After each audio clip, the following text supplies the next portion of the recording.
अपनी पत्नी की पीठ पीछे अकेले में उसकी सहेली मुझे एक विशेष मालिश देती थी।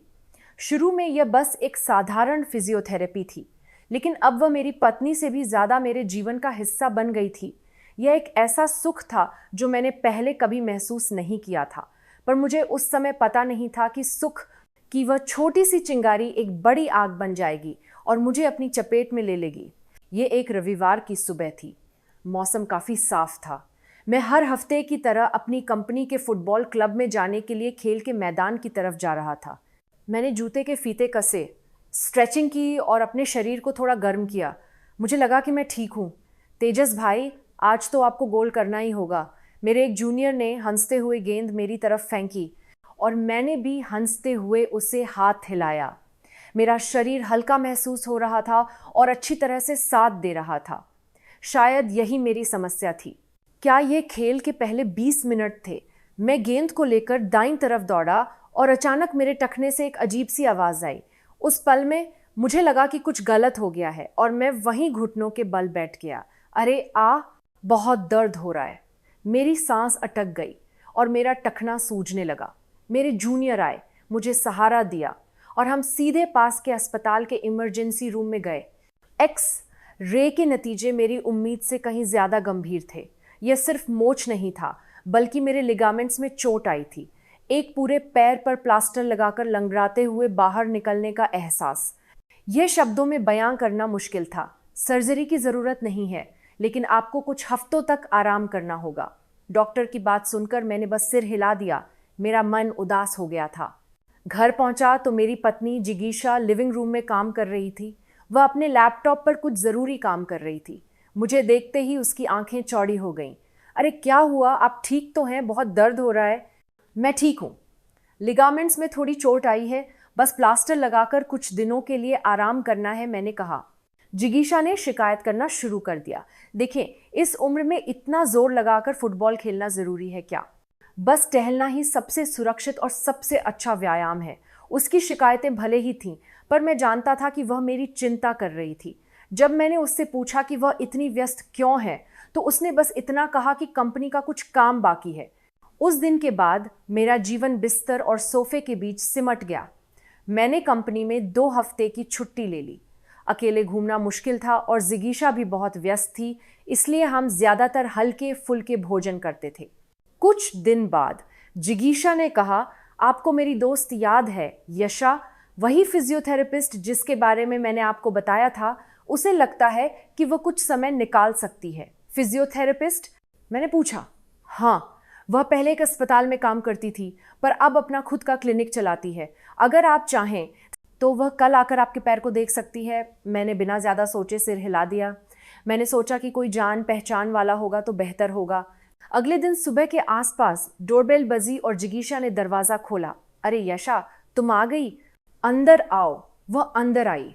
उसके कंधे तक बाल थे और उसने हल्के मिंट रंग के ट्रैक सूट पहने हुए थे। ये पहली बार था जब मैं उससे मिल रहा था। मैंने उसके बारे में जिगीशा से सिर्फ सुना था।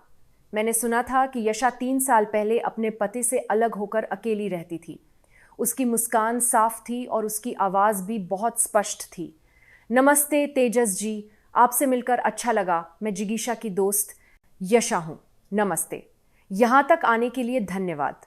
कोई बात नहीं, मैंने जिगीशा से आपके बारे में बहुत सुना है। क्या आपने फुटबॉल खेलते हुए अपने टखने में चोट लगा ली? यशा ने अपने बैग से कुछ चीज़ें निकाली और मेरे पैर को देखा। आज मैं बस मांसपेशियों के तनाव को हल्का करूंगी। आपकी सूजन काफ़ी है। ओ, आपको बहुत दर्द हुआ होगा। वह मुस्कुराई और किसी तरह उसकी मुस्कान मुझे जानी पहचानी लगी। मैं लिविंग रूम के सोफे पर बैठा, अपने पैर फैलाकर। यशा मेरे सामने घुटनों के बल बैठ गई और मेरे टखने के पास धीरे धीरे मालिश करने लगी। उसके हाथ मेरी उम्मीद से कहीं ज़्यादा मुलायम और गर्म थे। शुरू में मैंने कुछ भी नहीं सोचा था। ये बस एक इलाज है, मैंने खुद से कहा। लेकिन कुछ देर बाद ये एहसास बदलने लगा। यशा के हाथ बहुत मुलायम और संवेदनशील थे और जैसे ही वह टखने से पिंडली और घुटने तक गई, मेरे दिल की धड़कन थोड़ी तेज़ होने लगी। ओह, ये थोड़ा टाइट है। आप तनाव कम कर सकते हैं। पूरे पैर को आराम देना ज़रूरी है ताकि टखना ठीक हो सके। हाँ, मैंने कहा। क्या हुआ? कैसी है मेरी दोस्त यशा? अच्छी है ना? हाँ हाँ, बहुत अच्छी है। ये बात जो आम तौर पर मुझे परेशान नहीं करती थी, अजीब तरीके से मुझे प्रभावित करने लगी। और उस पल मुझे एहसास हुआ कि मैं कुछ अजीब सोच रहा था। ये क्या? नहीं, ये बस एक इलाज है। मैंने खुद को शांत करने की कोशिश की। ठीक है, मैं काम पर जा रही हूँ। मेरी पत्नी जिगीशा काम पर चली गई और मैं और यशा घर में अकेले रह गए। उस दिन इलाज में लगभग 30 मिनट लगे और यशा ने अपना सामान पैक करते हुए कहा, घर में मुद्रा थोड़ी असहज होती है। अगर आप मेरे क्लिनिक में आएंगे तो मैं और अधिक पेशेवर देखभाल दे सकती हूँ। मेरे पास उपकरण भी हैं। मैंने बस सिर हिला दिया। उस समय मुझे ये नहीं पता था कि उसकी बातों का क्या मतलब है, लेकिन मेरे दिल के अंदर कुछ तो हिल रहा था, ये निश्चित था। कुछ दिन बीत गए। यशा उसके बाद भी 1 या 2 बार घर आई। वही स्पर्श, वही आवाज, लेकिन मुझे धीरे धीरे इसकी आदत पड़ने लगी थी। जब उसके हाथ मेरे टखने को छूते और वह कहती, आज सूजन थोड़ी कम है, तो मेरे शरीर का एक अलग हिस्सा तनावग्रस्त हो जाता था। मैं इसे एक अजीब मुस्कान के साथ टालने की कोशिश करता था, लेकिन अजीब सी असहजता रह जाती थी। फिर यशा ने फिर से धीरे से बात शुरू की। तेजस जी, क्या आपको मेरी बात याद है मेरे क्लिनिक में आने के बारे में? अब हमें असली पुनर्वास शुरू करना चाहिए। मुझे नहीं पता कि ये क्यों हुआ, लेकिन उसके शब्दों में एक अजीब सा अर्थ था। असली शब्द ने मुझे थोड़ा शर्मिंदा कर दिया कि मैं खुद ही इसमें कोई गहरा अर्थ तलाश रहा था। मैं जिगीशा से खुद बात कर लूंगी। आपकी जल्दी ठीक होना सबसे ज़रूरी है। आखिरकार मैंने हाँ कह दिया। ये तो बस इलाज है। मैं बस इलाज के लिए जा रहा हूँ। उस शुक्रवार की दोपहर मैं पहली बार यशा के क्लिनिक गया। ये मेरी उम्मीद से कहीं ज़्यादा साफ और शांत जगह थी। आरामदायक रोशनी, सुखद संगीत, साफ सफ़ेद और लकड़ी का फर्नीचर। चूंकि वह इसे अकेले चलाती थी, इसीलिए यह शांत था और मुझे अजीब तरह से आरामदायक लगा। तेजस जी, आप आ गए? मैं आपका इंतज़ार कर रही थी। यशा मुस्कुराई और दरवाज़ा खोला। उसने पहले से थोड़ी पतली क्रीम रंग की लेगिंग पहनी हुई थी। उसकी वह छवि मेरी आंखों में बस गई। उसने मुझे बेड पर लेटने के लिए कहा और सावधानी से मेरे पैर को देखा। ये काफ़ी बेहतर हो गया है, लेकिन आज मैं आपकी जांघों को भी ढीला करूंगी। चलने का संतुलन बनाए रखने के लिए पूरे शरीर के तनाव को कम करना ज़रूरी है। हाँ, ठीक है। उसके हाथ फिर से मेरे पैर पर आ गए और इस बार वह टखने से घुटने और फिर जांघों के बीच तक चली गई। लेकिन अजीब तरह से मुझे उसका स्पर्श इलाज की तरह नहीं, बल्कि किसी तरह की खोज की तरह महसूस हुआ। ओह, फुटबॉल खेलने की वजह से आपकी जांघें बहुत मजबूत हैं। उसकी बात से मेरे दिल की धड़कन तेज हो गई और मेरे शरीर के दूसरे हिस्से में तनाव बढ़ गया। घबराइए मत, मैं सब कुछ अच्छी तरह से संभाल लूंगी। उसकी बात सुनकर मेरी सांस फिर से अटक गई। लगभग 30 मिनट बाद यशा ने धीरे से कहा, तेजस जी, मैं आजकल थोड़ा अकेला महसूस करती हूँ। उसकी बात बहुत अचानक थी, लेकिन मैं भी अजीब तरह से अपना सिर नहीं घुमा पाया। ये अजीब था, है ना? लेकिन बहुत समय बाद किसी के इतना करीब होने से यशा का हाथ मेरे घुटने पर रखा गया और वह धीरे धीरे मेरी जांघ के ऊपर चढ़ने लगा। मेरा दिमाग खाली हो गया। उस पल से मुझे नहीं पता था कि क्या कहना है या क्या भाव दिखाना है। तेजस जी, आप आजकल बहुत व्यस्त हैं, है ना? हाँ, मैं हूँ। जब आप अकेले होते हैं तो क्या आपको बहुत अकेला महसूस नहीं होता? उसकी बात ने मेरे अंदर की किसी गहरी जगह को छू लिया। अचानक मेरा मुंह सूख गया और मेरा दिमाग सुन्न हो गया। आज के लिए बस इतना ही। फिर यशा थोड़ी सी मुस्कुराई और अपना हाथ मेरी जांघ से धीरे धीरे हटा लिया। जब मैं बाहर निकला तो हवा बहुत ठंडी थी, शायद पतझड़ आ रहा था।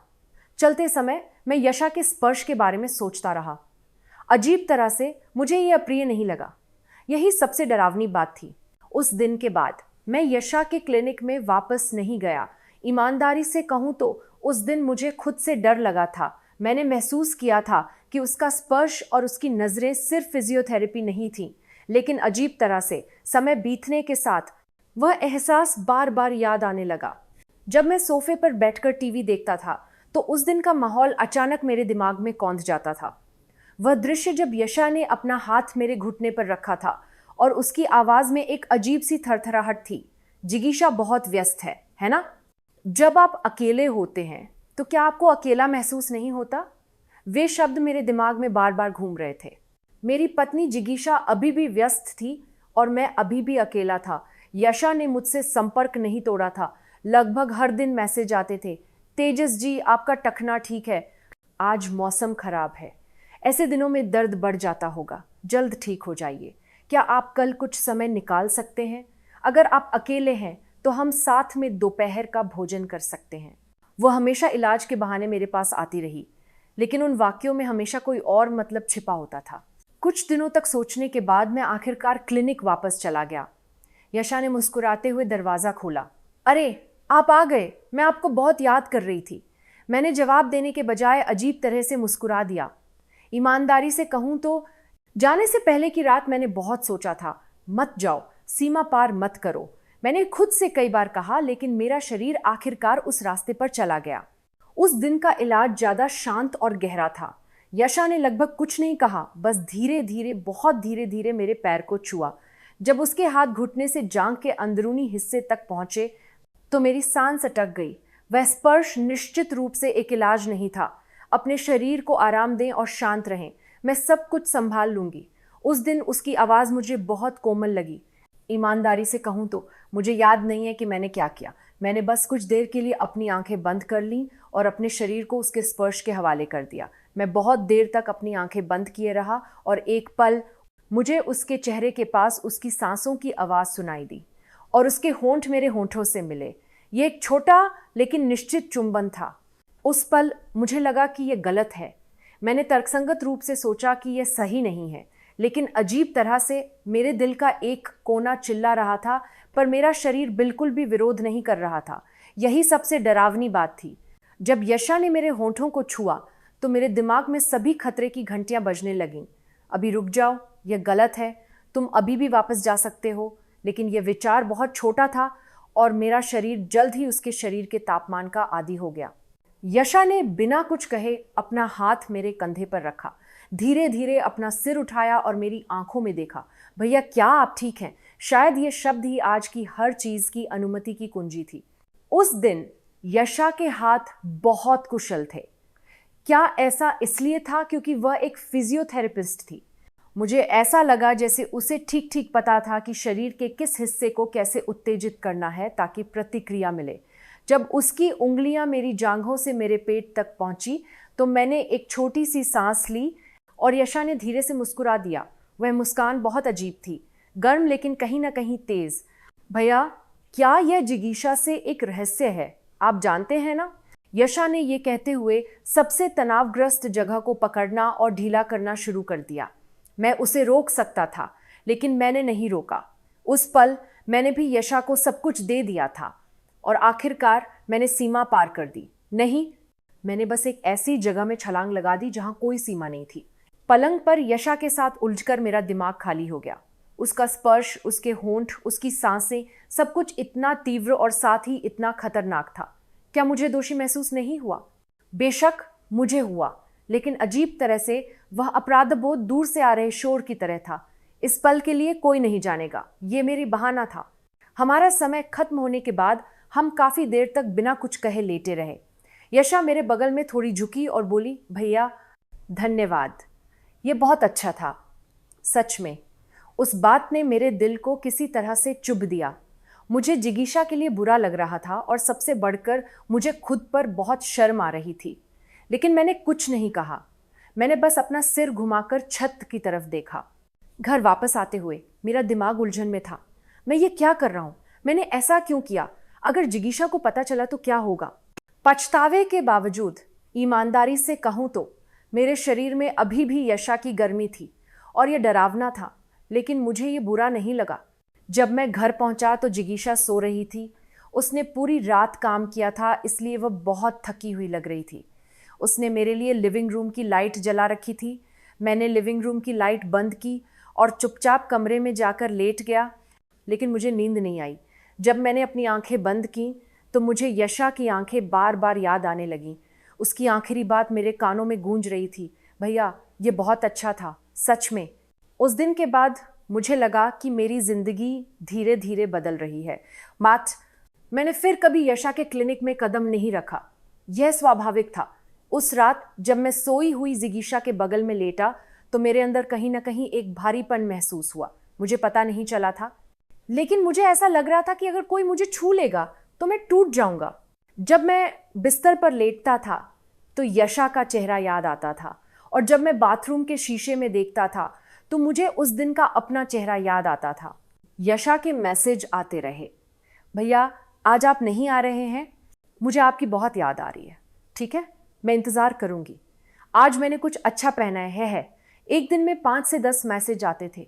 शुरू में मैंने उन्हें नज़रअंदाज कर दिया, लेकिन एक पल ऐसा भी आया जब मैंने मैसेज की खिड़की भी नहीं खोली। मुझे उससे डर लगता था, और ईमानदारी से कहूँ तो मुझे खुद से भी ज़्यादा डर लगता था। जिगीशा अभी भी व्यस्त थी। वह सुबह जल्दी काम पर जाती थी और देर रात घर आती थी, और घर पर भी वह लगातार अपने लैपटॉप पर बैठी रहती थी। क्या आप यशा से इलाज करवा रहे हैं? हाँ, मुझे लगता है कि मैं अब बेहतर हो रहा हूँ, इसलिए मैं ज़्यादा जाता हूँ। यशा आपका अच्छे से ख्याल रखेगी, वह मेरी अच्छी दोस्त है। उसकी बात सुनकर मुझे और भी डर और बुरा लगा, और अचानक मैंने सोचा, क्या मैं बेवफाई के अपराध बोध से ज़्यादा पकड़े जाने के डर से डर रहा हूँ? जब मैं खुद से ये सवाल करता था तो मुझे बहुत दुख होता था। एक दिन जिगीशा ने कहा, क्या आप वाकई में अब बेहतर हो गए हैं? क्या आपके टखने में कम दर्द होता है? हाँ, मुझे लगता है कि ये लगभग ठीक हो गया है। यशा ने कहा कि आपको कुछ नहीं हुआ, तो वह थोड़ी नाराज़ हो रही थी। उसकी बात सुनकर मैं एक पल के लिए चुप हो गया। यशा ने मुझे अनदेखा करने के बारे में जिगीशा को बताया था। क्या यशा ने जिगीशा को कुछ नहीं बताया था, या वह सब कुछ जानते हुए भी अनजान बनने का नाटक कर रही थी? जिगीशा ने कुछ नहीं किया, बस एक गिलास पानी पिया और मेज पर अपना लैपटॉप खोला। मुझे नहीं पता कि मुझे उसकी पीठ इतनी अजीब क्यों लगी।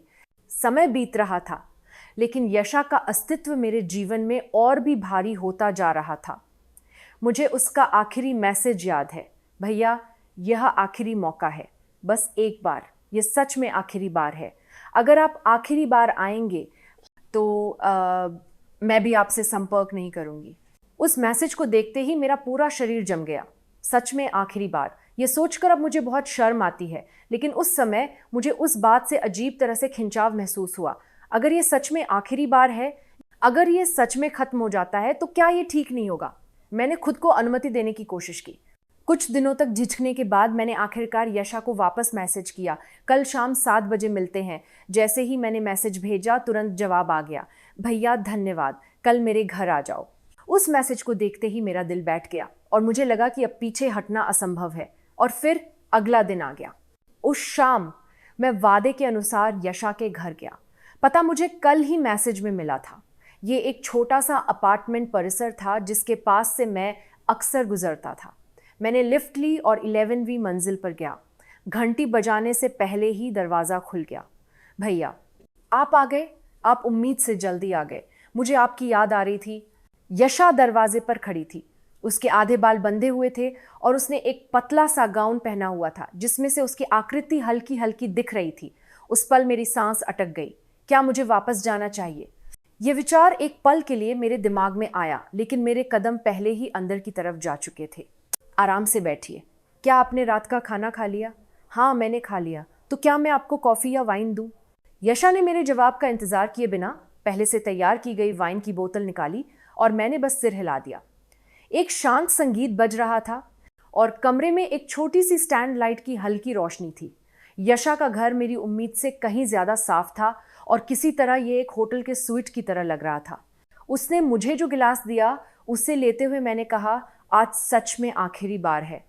तुम अपना वादा पूरा करोगी, है ना? यशा ने सिर हिलाया और मेरा हाथ पकड़ लिया। हाँ भैया, ये आखिरी बार है, इसलिए आज मैं इसे और भी खास बनाना चाहती हूँ। मैं इसे आपके लिए यादगार बनाऊंगी। उसके होंठ मेरे होंठों से मिले और उसके हाथ धीरे धीरे मेरे शरीर पर नीचे की तरफ जाने लगे। सब कुछ पहले से अलग महसूस हो रहा था। उसने कहा कि यह आखिरी बार है, लेकिन उन शब्दों में एक अजीब सा अर्थ छिपा था। उसका गाउन फर्श पर खिसक गया और उसका शरीर पहले से ज्यादा साहसी और आत्मविश्वास से भरा हुआ था। हम लिविंग रूम के सोफे पर उत्तेजित हो गए।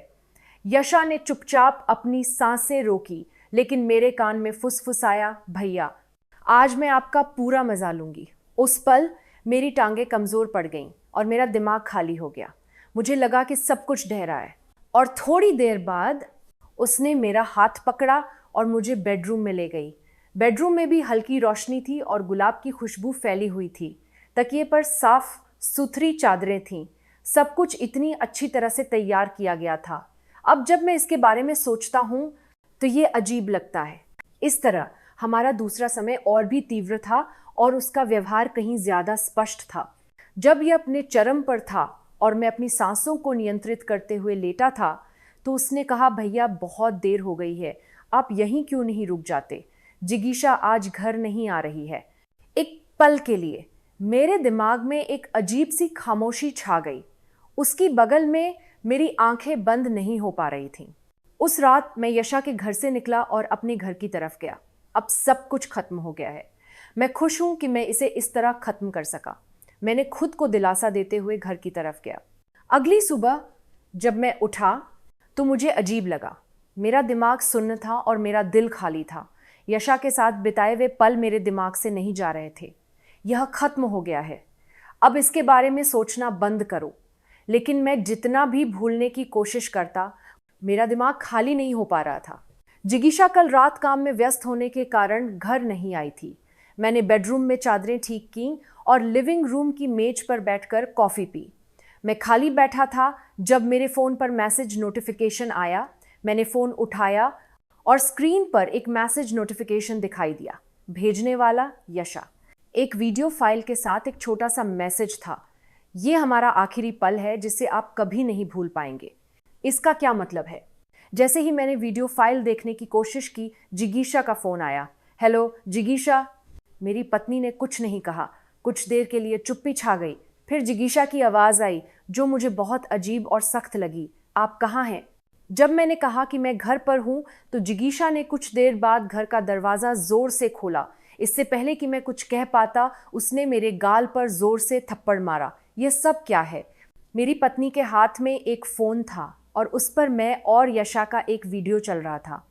सब कुछ रिकॉर्ड हो गया था। क्लिनिक में, बिस्तर पर, हमारे अंतरंग पलों तक सब कुछ बिना किसी छिपाव के दिखाया गया था। जिगीशा ने कुछ नहीं कहा और लिविंग रूम की कुर्सी पर बैठ गई। उसके कंधे धीरे धीरे हिलने लगे। मुझे नहीं पता था कि यह आंसू थे या गुस्सा, और मैं उसके बगल में बैठने की हिम्मत नहीं कर पाया। यह कब से चल रहा था? उसने सिर उठाए बिना पूछा। जिगीशा, मुझे माफ कर दो। सच में मैं पूछ रही हूं कि यह कब से चल रहा था, मुझे बताओ। मैं कुछ नहीं कह पाया और बस सिर झुका लिया। आपके टखने में दर्द था, लेकिन आपके पास इसके लिए ताकत थी। आपने मेरी सबसे अच्छी दोस्त के साथ ऐसा कैसे किया? क्या आप इंसान हैं? मैं अंत तक कुछ नहीं कह पाया। फिर जिगीशा चुपचाप उठी और बेडरूम में चली गई और उसने सामान पैक करना शुरू कर दिया। उसने दराज खोले, अलमारी खोली और अपने कपड़े, मेकअप, लैपटॉप को बैग में डाला। ऐसा लग रहा था जैसे वो बहुत पहले से इसके लिए तैयार थी। अभी तलाक चाहिए। मैं अपनी माँ के घर जा रही हूँ। मैं इसे बर्दाश्त नहीं कर सकती। सच में यह।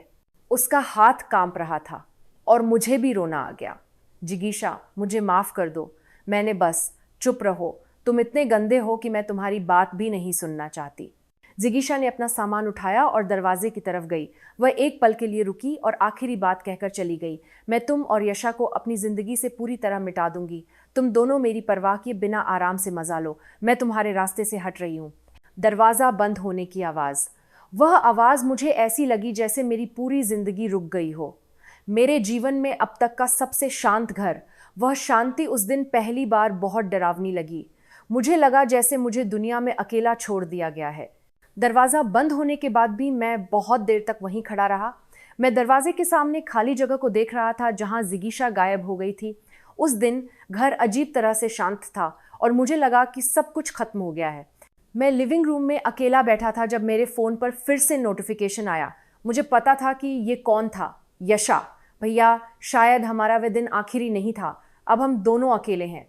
उसने एक मुस्कुराता हुआ इमोजी भी जोड़ा था। उस मैसेज को देखते ही मेरा दिल बैठ गया और मेरे हाथ कांपने लगे और मैंने फ़ोन को फर्श पर गिरा दिया। यशा ने जिगीशा को वह वीडियो भेजा था और अब यह स्पष्ट था। शुरू से ही वह चाहती थी कि जिगीशा को पता चले, ताकि जिगीशा चली जाए, मैं अकेला हो जाऊं और वह आ सके। जितना मैंने सोचा उतना ही मेरे दिल में डर बैठ गया। उस रात मैं एक पल भी नहीं सो पाया। जब मैंने सोने के लिए आंखें बंद की तो मुझे जिगीशा की आंखें याद आईं और यशा की हंसी की आवाज़ मेरे दिमाग में गूंजती रही। मैं बिस्तर पर लेटा रहा और फिर अचानक उठकर लिविंग रूम में घूमता रहा। मेरा दिल तेजी से धड़क रहा था। अगले दिन मुझे काम पर जाना था, लेकिन मेरा दिमाग इसके लिए तैयार नहीं था। मैंने कंपनी को बस एक मैसेज भेजा कि मैं ठीक नहीं हूं और मैं पूरे दिन लिविंग रूम के सोफे पर बिना टीवी चलाए लेटा रहा। मुझे जिगीशा के साथ खींची गई तस्वीरें याद आईं। मैंने लिविंग रूम की दराज के अंदर से वो एल्बम निकाला और एक एक करके पन्ने पलटने लगा और अचानक मेरी सांस अटक गई। हम दोनों हंस रहे थे। वे पल जो मैंने बर्बाद कर दिए थे, वे अभी भी उन तस्वीरों में थे। एक और मैसेज आया, ये भी यशा का था। भैया क्या कर रहे हो? आज रात के खाने में क्या खाना चाहते हो? क्या मैं आपके घर आऊं? चूंकि जिगीशा भी नहीं है। उस मैसेज को देखते ही मैं और बर्दाश्त नहीं कर पाया। मैंने उसे फ़ोन किया। 2 बार रिंग बजने के बाद उसने फ़ोन उठा लिया। भैया मुझे बहुत याद, तुमने वह वीडियो क्यों भेजा? मेरी बात सुनकर यशा थोड़ी देर के लिए चुप रही और फिर धीरे से बोली, अब आप मेरे हैं, इसीलिए जिगीशा को जाना होगा ताकि हम बेहतर हो सके, है ना भैया? उसकी बात साफ थी। यह प्यार नहीं था, बल्कि एक जुनून और एक योजना थी। तुम सच में एक डरावनी औरत हो। जब मैंने ये कहा तो यशा नहीं हंसी। आप भी तो यही चाहते थे। वे रातें, वे पल, क्या वह सब झूठ था? हाँ, ये एक गलतफहमी थी। मेरे लिए जिगीशा ज्यादा जरूरी है। तुम्हारे साथ जो कुछ हुआ वह सिर्फ एक पागलपन था। जब मैंने यह बात खत्म की तो यशा की आवाज़ ठंडी हो गई। ठीक है, तो वैसे ही जियो। अपनी प्यारी जिगीशा को वापस ले आओ और खुश रहो। मैं देखूंगी कि तुम कितने खुश रहते हो। और फ़ोन कट गया। मैं फिर से अकेला हो गया और मैं सच में एक ऐसे घर में रह गया जहां कोई नहीं था। लिविंग रूम में बस घड़ी की आवाज़ सुनाई दे रही थी और उस पल मैं सच में रोया। बिना आवाज़ के मैं चुपचाप टूटकर रोया। उस रात मैंने फ्रिज में बची हुई सब्जी को गर्म करके खाया और सोचता रहा, अब मुझे कैसे जीना चाहिए। मुझे नहीं पता कि कितना समय बीत गया। जिस दिन जिगीशा ने अपना सामान पैक किया और चली गई, उस दिन से सब कुछ धुंधला हो गया था। एक दिन बहुत शांत था और एक दिन बहुत उदास। रात में अगर मैं सोता भी था तो ऐसा लगता था कि मैं नहीं सो रहा हूं और सुबह जब मैं उठता था तो ऐसा लगता था कि मैं नहीं उठा हूं। इसी तरह मैं काम पर गया। 2 दिन की छुट्टी के बाद मुझे शर्मिंदगी महसूस होनी चाहिए थी, लेकिन समस्या यह नहीं थी। जैसे ही मैं ऑफिस में घुसा, माहौल सामान्य से बहुत अलग था। किसी ने खुलकर कुछ नहीं कहा, लेकिन मैंने महसूस किया कि हर कोई मेरी तरफ देख रहा था, बहुत कम समय के लिए, और फिर वे अपनी आंखें हटा लेते थे। एक जूनियर जो हॉलवे में मिला, उसने अपने फ़ोन को देखने का नाटक किया और अपना सिर झुकाकर चला गया। मेरे विभाग के कर्मचारी मुझसे बचने की कोशिश कर रहे थे और अपनी मेज से उठकर पानी पीने चले जाते थे। दोपहर के भोजन के समय जब मैं कैफेटेरिया में सूप लेकर चम्मच उठाने वाला था तो मैंने पीछे से एक बहुत ही धीमी हंसी सुनी। वह वीडियो सच में वही आदमी है। वह यशा के क्लिनिक में था। ये बहुत बड़ी बात है। मेरा दिल बैठ गया और मेरे हाथ में चम्मच कांपने लगा। मेरी भूख खत्म हो गई और मैं वहाँ और नहीं बैठ सका। मैंने बिना कुछ खाए वहाँ से चला गया। उस दोपहर मेरे बॉस ने मुझे अलग से बुलाया। आप आजकल मुश्किल समय से गुजर रहे हैं, है ना? आप जानते हैं कि अगर कंपनी में ऐसी अफवाहें फैलेंगी तो ये अच्छा नहीं होगा, है ना? हाँ, मुझे माफ़ कर दो। खैर, इसका मतलब ये नहीं है कि आपको कंपनी छोड़ देनी चाहिए, लेकिन कुछ समय के लिए छुट्टी लेने के बारे में क्या ख्याल है? मुझे लगता है कि लोग थोड़ा असहज महसूस कर रहे हैं। ये घुमा फिरा कर दिया गया नोटिस था। मैंने बिना कुछ कहे सिर हिला दिया और अगले हफ्ते से छुट्टी लेने का फैसला किया। वैसे भी मुझे नहीं पता था कि छुट्टी का क्या मतलब होगा। कंपनी से बाहर निकलते हुए धूप तेज थी, लेकिन सब कुछ अंधेरा लग रहा था। मुझे लगा जैसे धूप, लोग और पूरी दुनिया ने मुझसे मुंह मोड़ लिया है। घर वापस आते समय मैं सुपरमार्केट में रुका और एक परिचित महिला से मिला, लेकिन उसने भी बिना नमस्ते किए सिर झुकाकर मुझसे आगे निकल गई। तब मुझे एहसास हुआ, यह पड़ोस, ये लोग अब मुझे अलग नज़र से देख रहे हैं। यशा के साथ जो हुआ वह अब एक शांत चिंगारी नहीं था, बल्कि एक धीरे धीरे फैल रही आग बन गया था जो मुझे पूरी तरह से घेर रहा था। उस रात मैंने टीवी चालू किया, लेकिन मैंने कुछ नहीं सुना। खिड़की के बाहर किसी के घर लौटने की आवाज़, बच्चों के खेलने की आवाज़, दूर से आती डिलीवरी वैन की आवाज़।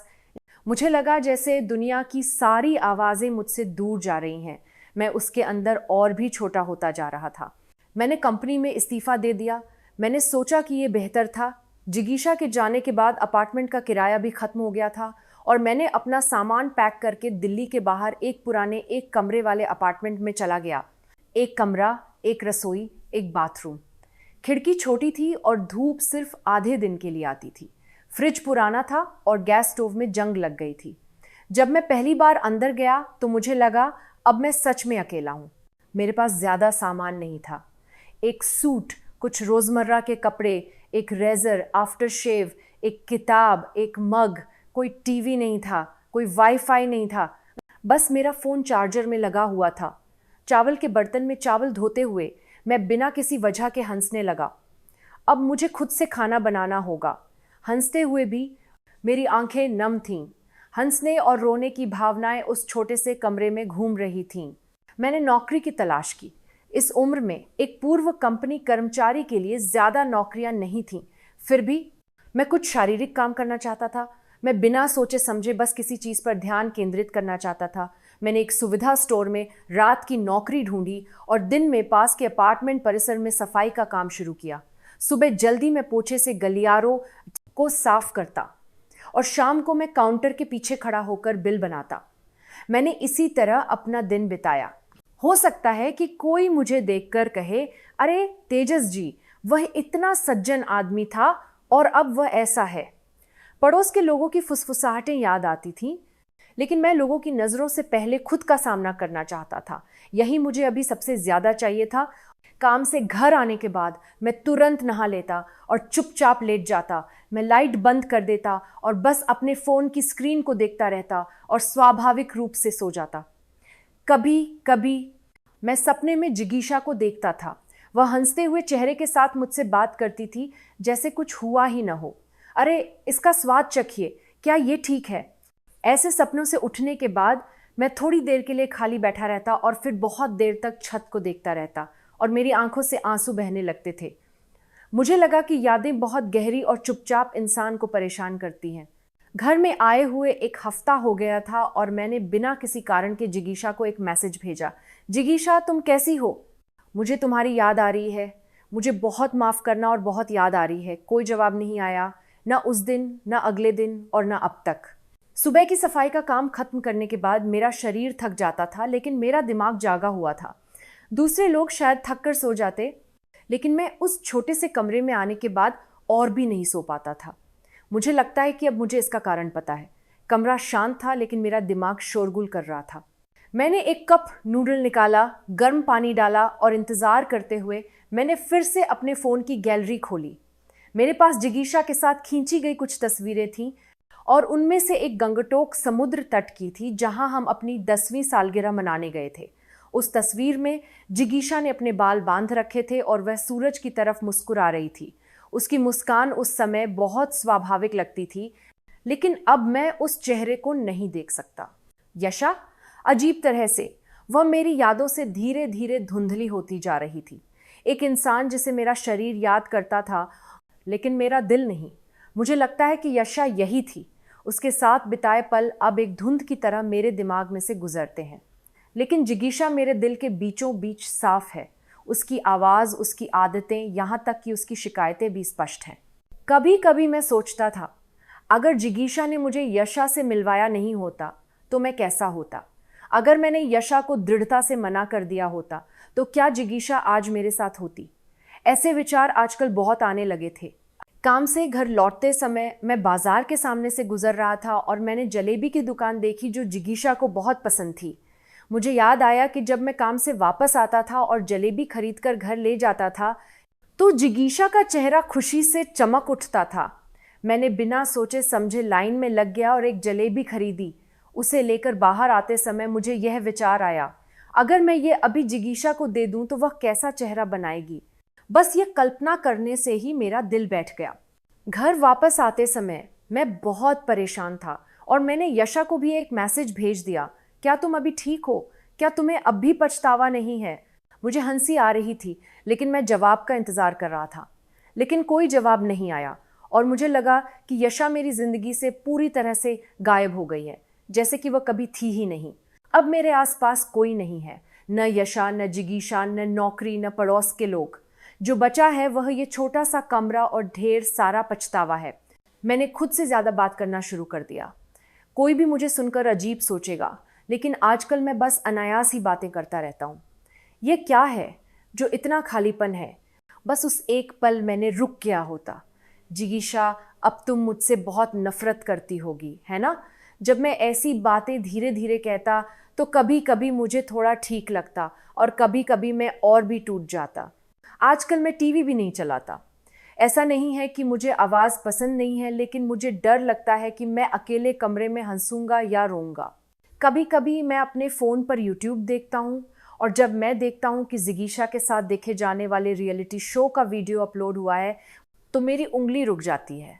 मुझे वे पल याद आते हैं जब हम दोनों उसे साथ में देखते और हंसते थे। मैं जिगीशा का हंसता हुआ चेहरा फिर से देखना चाहता था और मेरी आंखों में फिर से आंसू आ गए। मुझे लगा था कि अकेले खाना खाने की आदत पड़ जाएगी, लेकिन ये अभी भी मुश्किल है। थोड़ी सब्जी, एक अंडा। मैं बस सोचता हूँ कि मुझे खाना खाना चाहिए और मुश्किल से खाना बनाता हूँ, लेकिन आधे में ही मेरा हाथ रुक जाता है। जिगीशा अक्सर कहती थी, जब मैं अकेले काम करती हूँ तो खाने का स्वाद नहीं आता। जब मैं आपके साथ खाना खाती हूँ तो ये सबसे स्वादिष्ट लगता है। वह याद खाने की चम्मच से भी ज़्यादा भारी थी।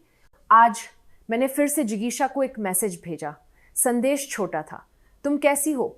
मुझे सच में बहुत माफ़ करना, मुझे सच में बहुत याद आ रही है। भेजने के बाद मैं अपने फ़ोन को पकड़े रहा। मुझे लगा कि शायद कोई नोटिफिकेशन आएगा। मैंने 1 घंटे से ज़्यादा समय तक स्क्रीन को देखा। आखिरकार कुछ नहीं आया। ये बहुत अजीब है ना? जब कोई गलती करता है तो उसे उस पल का एहसास नहीं होता, लेकिन जब उसे एहसास होता है तो वह ज़्यादा दर्दनाक होता है। जिगीशा की वह कृतज्ञता जो मुझे पहले कभी नहीं पता थी, उसकी एक नज़र, उसका एक स्पर्श अब इतने स्पष्ट हैं कि मैं सोचता हूँ अगर मुझे वह पता ही नहीं होता तो क्या मुझे कम दर्द होता। रात में मुझे कभी कभी उस वीडियो का दृश्य याद आता है जब मैं यशा को पकड़े हुए था।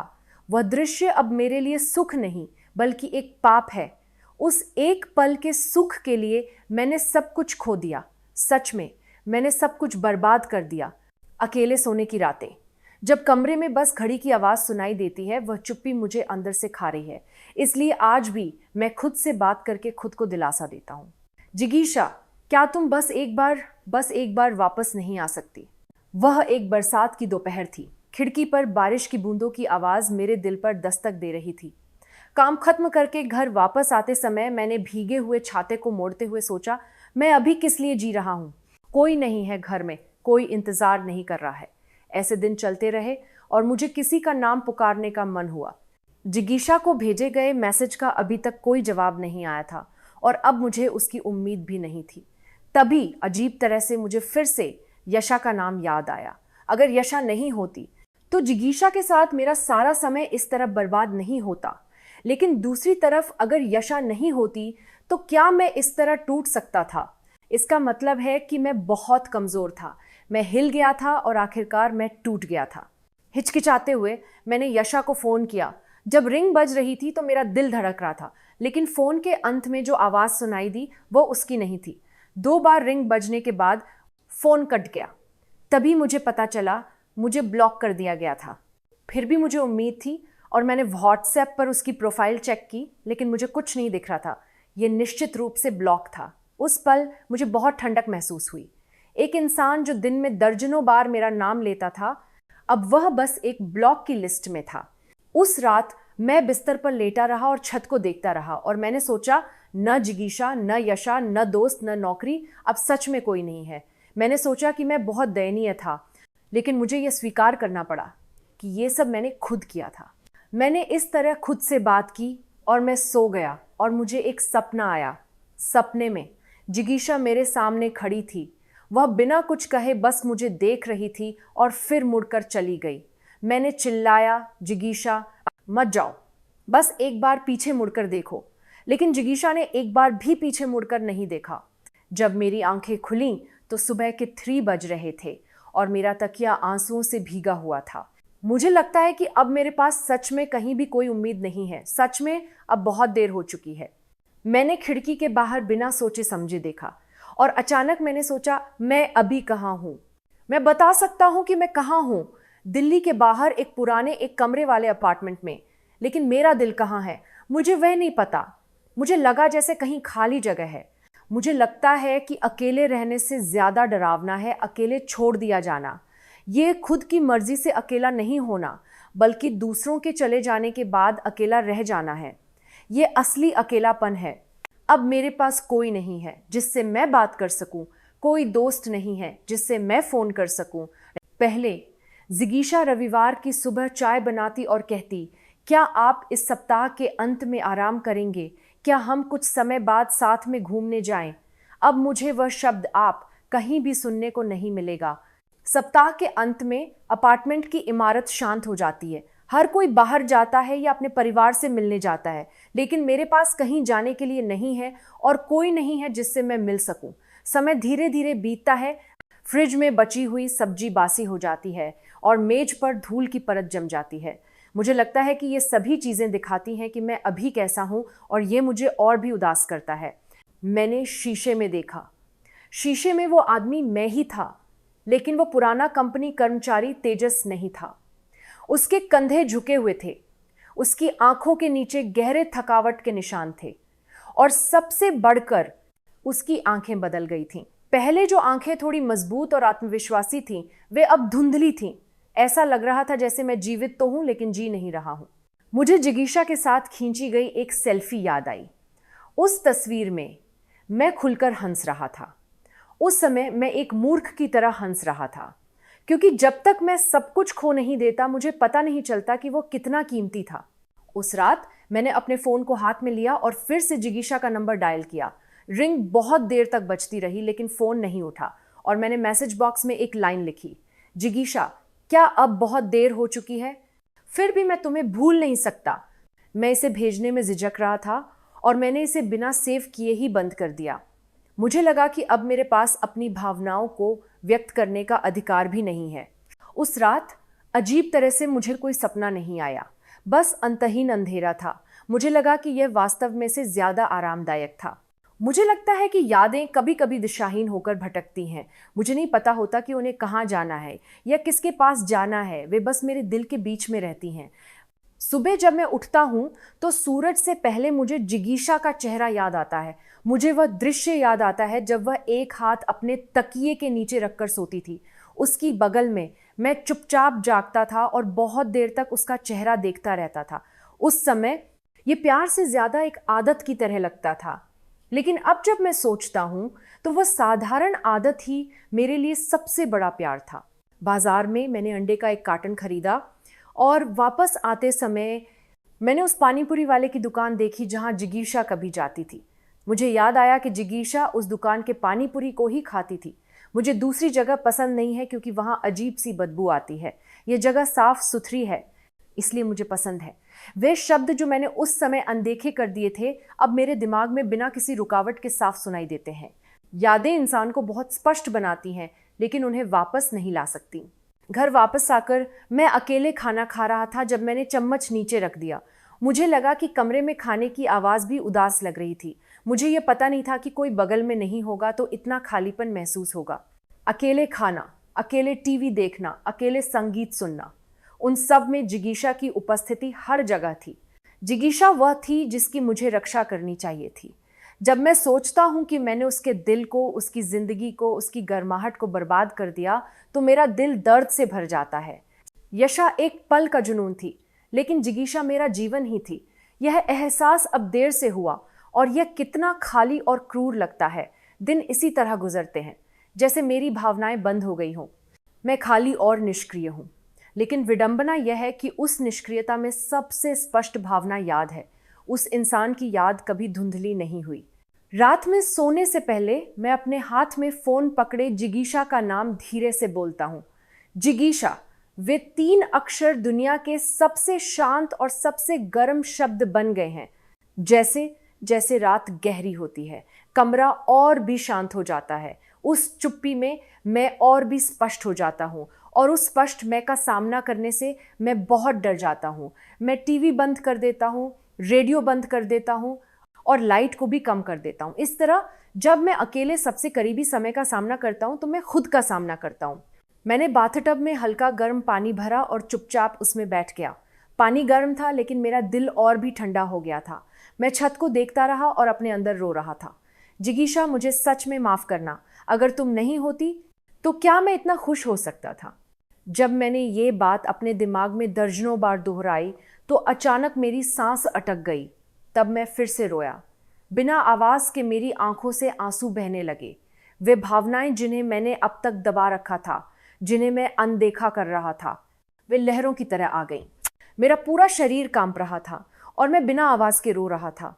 मुझे नहीं पता था कि पानी गर्म था या ठंडा। बस उस इंसान को खोने के अपराधबोध ने मेरी सांस रोक दी थी। मैंने वॉश बेसिन के शीशे में देखा। मेरी आंखें लाल थीं और मेरा चेहरा मुझे इतना अजीब और दयनीय लगा कि मैं हंसने लगा। हंसते हुए मेरी आंखों से लगातार आंसू बह रहे थे।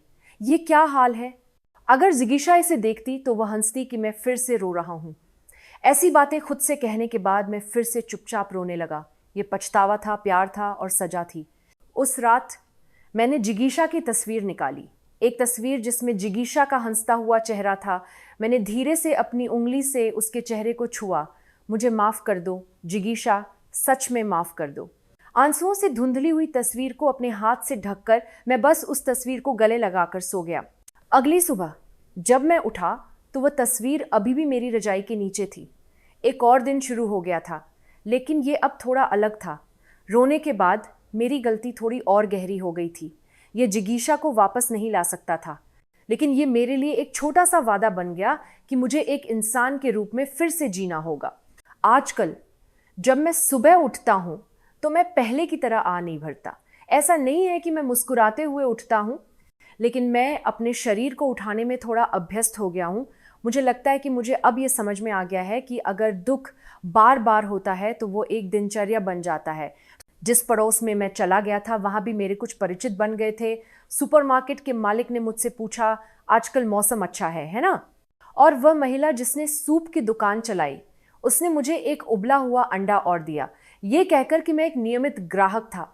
मुझे लगता है कि ये छोटी मोटी बातें हैं, लेकिन जब मैं घर लौटता हूँ तो मेरा दिल अजीब तरह से भर जाता है। मुझे लगता है कि मैं अभी तक पूरी तरह से अकेला नहीं हूँ। उस दिन भी मैंने हमेशा की तरह काम खत्म किया और घर आया। जैसे ही मैं नूडल्स के लिए पानी गर्म करने वाला था, मेरे फ़ोन पर एक नोटिफिकेशन आया। जिगीशा ने सोशल मीडिया पर एक तस्वीर अपलोड की थी। मैं उस स्क्रीन को बहुत देर तक देखता रहा। जिगीशा की तस्वीर एक छोटे समुद्र तट पर एक परिदृश्य की थी। कोई इंसान नहीं दिख रहा था और सूरज डूब रहा था। डूबते हुए सूरज की रोशनी वाले समुद्र को देखते हुए मुझे लगा कि उसमें जिगीशा का दिल था, शांत लेकिन गर्म, दूर लेकिन अभी भी मौजूद। मुझे नहीं पता था कि एक तस्वीर मुझे इतना तोड़ देगी। उस रात मैंने अपने फ़ोन को पकड़ा और फिर से एक मैसेज लिखा। तस्वीर अच्छी थी, समुद्र सुंदर है। मुझे उम्मीद है कि तुम भी खूबसूरती से जी रही होगी। मुझे उम्मीद है कि तुम हमेशा मुस्कुराती रहोगी। अब मुझे माफ़ कर दो कहने के बजाय खुश रहो कहना ज़्यादा सच्चा लगता है। मुझे उसे पकड़ने की इच्छा से ज़्यादा उसकी खुशी देखने की इच्छा है। मैसेज भेजने के बाद मैंने जवाब की उम्मीद नहीं की। मुझे पता था कि ये एक लालच है, लेकिन फिर भी मेरा दिल थोड़ा हल्का महसूस हुआ। अब मुझे लगा कि भले ही मेरी भावनाएं उस तक न पहुँचें, लेकिन उन्हें भेजना ही महत्वपूर्ण है। शाम की हवा चल रही थी। मैंने खिड़की थोड़ी खोली और ठंडी हवा कमरे में घुस गई। जिगीशा, क्या तुम भी कहीं और इस हवा को महसूस कर रही हो? वह बात मैंने जोर से नहीं कही, लेकिन मेरे दिल में साफ थी। मुझे लगता है कि इंसान के नाम में एक अजीब सी शक्ति होती है। ये सिर्फ 3 अक्षर है, लेकिन जब मैं इसे अपने अंदर एक बार बोलता हूँ तो मेरा दिल बैठ जाता है। जिगीशा। सिर्फ एक नाम बोलने से उस इंसान की गर्माहट वापस आ जाती है, उसकी सांसें, उसकी नज़रें, उसकी आवाज़। मुझे लगता है कि यादें शायद नाम से ही शुरू होती हैं। कुछ दिनों से जिगीशा का कोई जवाब नहीं आया था, लेकिन ये ठीक था। ये उसे पकड़ने के लिए नहीं था, बल्कि मैं बस ये पुष्टि करना चाहता था कि मेरा दिल उसके साथ था। अब भी वो इंसान मेरे दिल में कहीं ना कहीं चुपचाप रहती है। उस दिन मेरा काम से छुट्टी थी और मैं थोड़ा निष्क्रिय था। मैं रज़ाई से बाहर निकला और बहुत समय बाद अपने घर के पास के पार्क में गया। हवा चल रही थी और टहलने वाले लोगों के बीच बच्चे हंसते हुए खेल रहे थे। उस दृश्य में मुझे जिगीशा के साथ टहलने का समय याद आया। उस समय हम दोनों एक ही रास्ते पर चल रहे थे, लेकिन अब मैं उस रास्ते पर अकेला चल रहा था। मैं एक बेंच पर बैठा, एक गर्म कॉफ़ी पी और आकाश की तरफ देखा। जिगीशा, क्या तुम भी इस आकाश को देख रही हो? ये भी एक ऐसी बात थी जो मैंने खुद से कही। जब कोई इंसान सच में अकेला महसूस करता है तो उसे जीवित रहने के लिए किसी का नाम पुकारना पड़ता है। घर वापस आते समय मैंने एक छोटी फूलों की दुकान के सामने वह फूल देखा जो जिगीशा को पसंद था। ये एक छोटा सफ़ेद जिप्सोफिला था। मुझे अचानक वह दृश्य याद आया जब मैंने जिगीशा के जन्मदिन पर उसे वह फूल दिया था। तुम्हें फूल पसंद है, यह महंगा नहीं है, लेकिन मुझे लगा कि यह सुंदर है। उस समय जिगीशा हंसते हुए बोली थी, ये आपका दिल है जो मेरे बारे में सोचकर फूल खरीदता है, जो ज़्यादा सुंदर है। धन्यवाद प्रिय। वह हंसी। मैं उसे फिर कभी नहीं देख पाऊंगा। फिर भी मैंने उस दिन एक छोटा फूलों का गुलदस्ता खरीदा, बस उसे अपने कमरे में रखने के लिए, किसी और के लिए नहीं, बल्कि खुद के लिए जो उस इंसान को याद करता है। अब मुझे पता चल गया है कि प्यार सिर्फ तभी संभव नहीं है जब कोई पास हो। जैसे जैसे रात हुई, फूल की पंखुड़ियां थोड़ी सूख गई थीं, लेकिन वह भी मुझे किसी तरह से गर्म महसूस हो रहा था, जिगीशा की तरह। एक ऐसा नाम जो अब बीत चुका है, लेकिन वह इंसान मेरे लिए अभी भी जीवित है। मुझे लगता है कि मुझे उस इंसान को अपने दिल में चुपचाप रखकर धीरे धीरे आगे बढ़ना होगा। जब कोई इंसान सब कुछ खो देता है तो मुझे लगता था कि कुछ तो बाकी रह जाएगा, पछतावा, यादें, स्वाभिमान या थोड़ी सी उम्मीद। लेकिन मेरी उम्मीद से कुछ भी बाकी नहीं रहा। आज भी काम से छुट्टी थी और धूप अच्छी थी। मैं बस घर के पास की पहाड़ी पर धीरे धीरे चला। मैं किसी से मिलने नहीं जा रहा था और मुझे कोई काम नहीं था। मैं बस चलना चाहता था। मुझे लगा कि चलने से मेरे विचार थोड़े स्पष्ट हो जाएंगे। मैं एक बेंच पर बैठा, अपनी आंखें बंद की और हवा को महसूस किया। धूप मेरे गालों को गर्म कर रही थी और दूर से कोई अपने बच्चे का नाम पुकार रहा था, चिंटू यहाँ आओ। वह नाम एक पल के लिए मुझे जिगीशा जैसा लगा। मुझे आश्चर्य हुआ। अगर मेरे कान अभी भी उस इंसान के नाम के प्रति इतने संवेदनशील हैं तो मुझे लगता है कि मुझे उस इंसान से मिला प्यार बहुत बड़ा था। इसीलिए मैंने उसे हल्के में लिया और जब मैंने उसे खो दिया तब मुझे उसका महत्व पता चला। यशा के साथ जो समय था वह वास्तव में इस बात का सबूत था कि मेरा दिल कितना कमज़ोर था। जिगीशा ने हमेशा चुपचाप मेरा इंतज़ार किया, लेकिन मैं ये जाने बिना रहता था। अब मैं सच में ये स्वीकार कर चुका हूँ कि उन सब को वापस नहीं लाया जा सकता। इसीलिए मुझे ऐसा लगता है कि आजकल मुझे याद से ज़्यादा कृतज्ञता महसूस होती है। मुझे लगता है कि मैं आभारी हूँ कि वह मेरी ज़िंदगी में आई, आभारी हूँ कि वह मेरे साथ रही और आभारी हूँ कि उसने अंत तक मेरा इंतज़ार किया और मैं आभारी हूँ कि उसने मुझे इतना दर्द दिया। अगर मुझे दर्द नहीं होता तो मुझे अंत तक पता नहीं चलता कि मैं कैसा इंसान था। इस बेंच पर बैठे हुए मुझे अचानक ये विचार आया, अब मुझे खुद को भी गले लगाना चाहिए। ये मैं हूँ, बहुत सारे पछतावे के साथ, लेकिन इस सच्चे दिल के साथ। बस इसे स्वीकार करना। यह जिगीशा से माफ़ी हो सकती है या खुद के लिए ठीक होने का रास्ता हो सकता है। मैंने खुद से फिर से उसका नाम पुकारा, जिगीशा। अब मुझे दर्द नहीं होता। अब वह नाम मुझे चुभता नहीं है, बल्कि धीरे धीरे मुझ में समा जाता है। मुझे लगता है कि मैं उस इंसान को अपने दिल में चुपचाप रखकर जी सकता हूँ। रात गहरी हो गई थी। खिड़की के बाहर शांति थी और वह शांति मुझे अजीब तरह से परिचित लगी। पहले मुझे ये चुप्पी डरावनी लगती थी, लेकिन अब यह ठीक थी। इस शांत कमरे में अकेले होने, किसी के द्वारा भुला दिए जाने, यह सब अब स्वीकार हो गया था। मेज पर जिगीशा के साथ आखिरी यात्रा की एक पोस्ट कार्ड बची हुई थी। जिगीशा को वह बहुत पसंद थी। समुद्र तट पर चलते हुए उसने एक छोटा सा शंख उठाया और मेरे हाथ में रखकर हंसते हुए बोली। वह मुस्कान अभी भी स्पष्ट है, इसलिए जब मैं उस पोस्टकार्ड को देखता हूँ तो मेरे चेहरे पर एक मुस्कान आ जाती है। क्या तुम ठीक हो, जिगीशा? अब मैं ये बिना रोए कह सकता हूँ।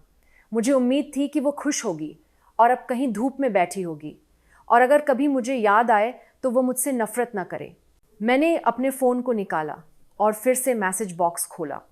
मैंने कुछ नहीं भेजा, लेकिन मैंने बस इतना लिखा, मुझे लगता है कि अब मैं तुम्हें थोड़ा सा जानता हूँ।